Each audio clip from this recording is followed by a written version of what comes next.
The shade on this wall sconce washes out against the wall, so let's remake it together. I was fortunate enough to come by this beautiful Laura Ashley blue and white fabric. It is a cotton fabric and was part of a long curtain panel that was being given away for free on our town's local Buy Nothing site.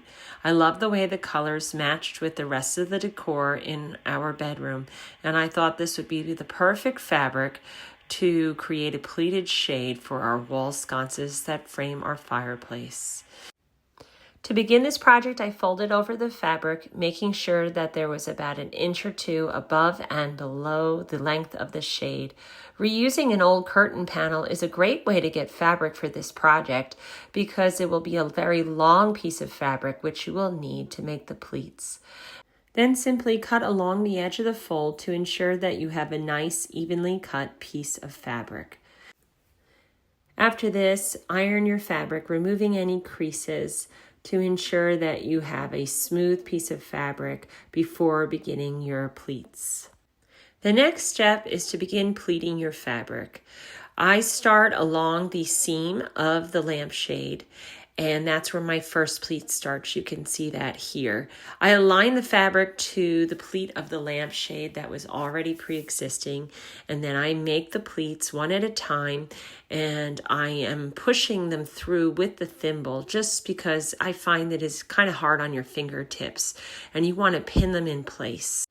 Here you can see how I make one of the folds or the pleats in the lampshade. I'm just simply folding it over, going by eye, taking my time. The pleats will be tighter at the top and looser at the bottom, and I'm trying to replicate the angle that was on the seam of the lampshade. Okay, here you can see the lampshade with all of the pleats that I've created. Each one has been pinned both at the top and at the bottom. And this here is the last pleat, and you can see that it's folded on both sides. And this might take some tweaking, but you want to get that last one in to try to look as natural as possible on the lampshade. And you'll see that I have a little bit of extra at the top and at the bottom, and we're going to trim off that excess in just a moment.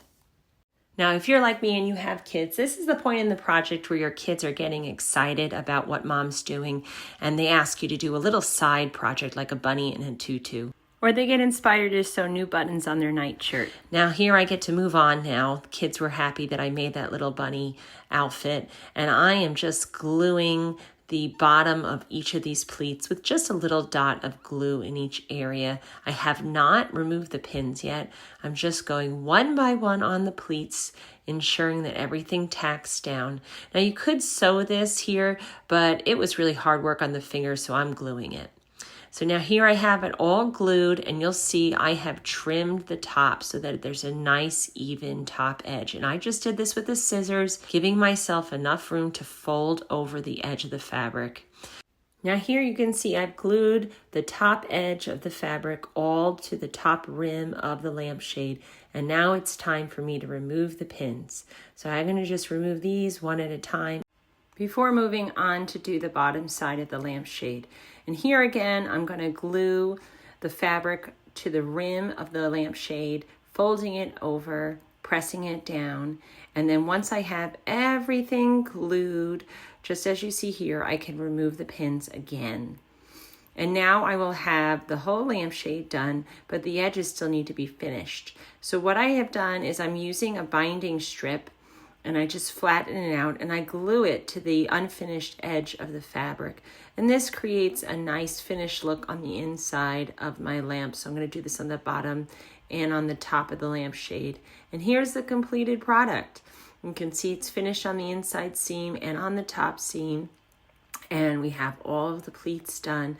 And here is what it looks like on the wall when the light is off, framing our fireplace. And here again with the light on.